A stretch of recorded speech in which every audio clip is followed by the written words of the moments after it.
Hello students, welcome my YouTube channel শিক্ষা সঙ্গম। WP constable 2024-এর OBC reservation নিয়ে তোমাদের official notice প্রকাশ করলো পিআরবি।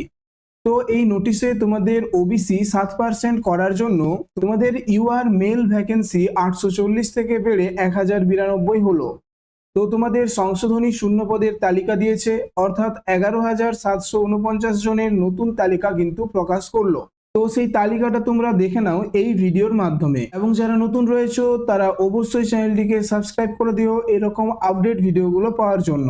এটা হলো তোমাদের অফিসিয়াল নোটিশ, যেটা কিন্তু 12/8/2026 অর্থাৎ 12ই আগস্ট পিআরবি বোর্ড কিন্তু পাবলিশ করেছে। দেখো, West Bengal police recruitment board.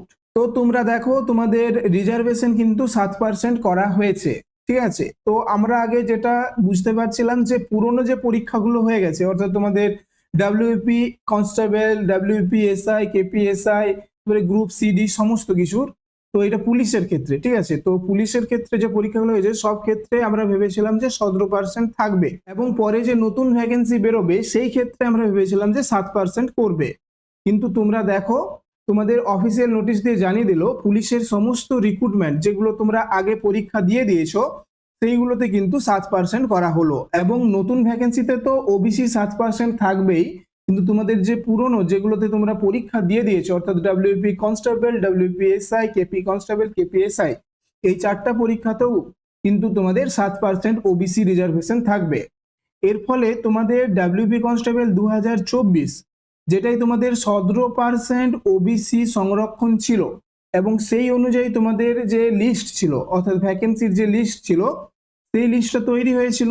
তো এখন 7% করার জন্য সেই লিস্টের কিছু পরিবর্তন হয়েছে, অর্থাৎ এই যে 10% তোমাদের মাইনাস হয়েছে, এই 10% কিন্তু জেনারেলের দিকে চলে গেছে, ঠিক আছে।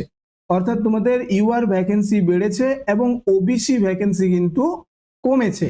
এবং এই যে পরিবর্তিত সংশোধিত তোমাদের যে ভ্যাকেন্সির তালিকা সেটা কিন্তু প্রকাশ করলো পিআরবি। তো তোমরা সেই তালিকাটা এখন দেখে নাও। দেখো, এটা হচ্ছে সেই সংশোধিত তালিকা, যেখানে কিন্তু ইউআর ভ্যাকেন্সি তোমাদের বেড়েছে প্রত্যেকটা ক্ষেত্রে, ঠিক আছে। দেখো, আনরিজার্ভ যেটা মেল ক্যান্ডিডেট, সেখানে দেখো 1092টা ভ্যাকেন্সি হয়েছে, যেটা কিন্তু তোমাদের ছিল 840টা ভ্যাকেন্সি, ঠিক আছে। এবং ফিমেলে দেখো 468টা ভ্যাকেন্সি হয়েছে। তো একই রকম ভাবে আনরিজার্ভ ইসিতে ভ্যাকেন্সি বেড়েছে, এবং ফিমেলের ক্ষেত্রেও দেখো ভ্যাকেন্সি বেড়েছে।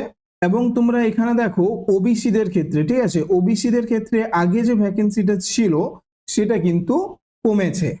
দেখো, এখানে ওবিসি এ বি কিন্তু নেই, ঠিক আছে, ওবিসি এ বি কিন্তু নেই, নর্মাল ওবিসি করা হয়েছে। এবং ওবিসিদের দেখো 252টা মেল ক্যান্ডিডেটদের সিট রয়েছে, এবং ফিমেলদের রয়েছে 108টা সিট, ঠিক আছে। তো তোমাদের যে ওবিসি এ এবং ওবিসি বি করে আলাদা ভ্যাকেন্সি ছিল সেটাকে চেঞ্জ করে তোমাদের কিন্তু এখন করা হয়েছে শুধু ওবিসি, ঠিক আছে। দেখো, তোমাদের এখন কিন্তু শুধু ওবিসি করা হয়েছে।